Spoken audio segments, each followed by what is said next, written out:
The Aboriginal man who was temporarily arrested during the ugly ANZAC Day clash in Canberra says he will take legal action against police. And the Australian Federal Police has confirmed it will investigate the circumstances surrounding an officer pulling out and nearly using his taser on a protester.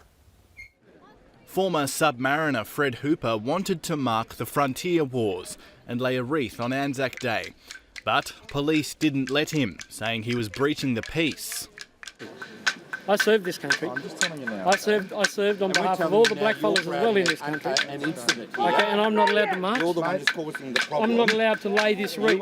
Mr Hooper says he now wants to take legal action because he felt discriminated against during Saturday's march. Well, I think I was targeted because I wouldn't toe their line. I think that, we wanted to march in honour of all servicemen who served and died in all wars, including the undeclared frontier wars. And he isn't happy with how some police officers treated him and fellow demonstrators. There were certainly racial tones from certain officers that were there. I think that certain comments from certain officers that were there on the day were derogatory. The march turned ugly when police tried to arrest one man.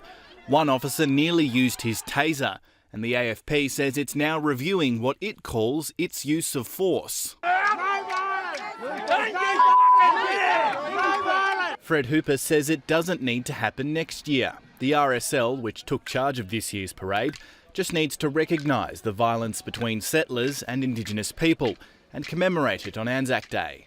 Aboriginal people served in every single war this country was involved with, since 1788. So I think the RSL is the last bastion of the White Australia policy. Miles Morgan, NITV News.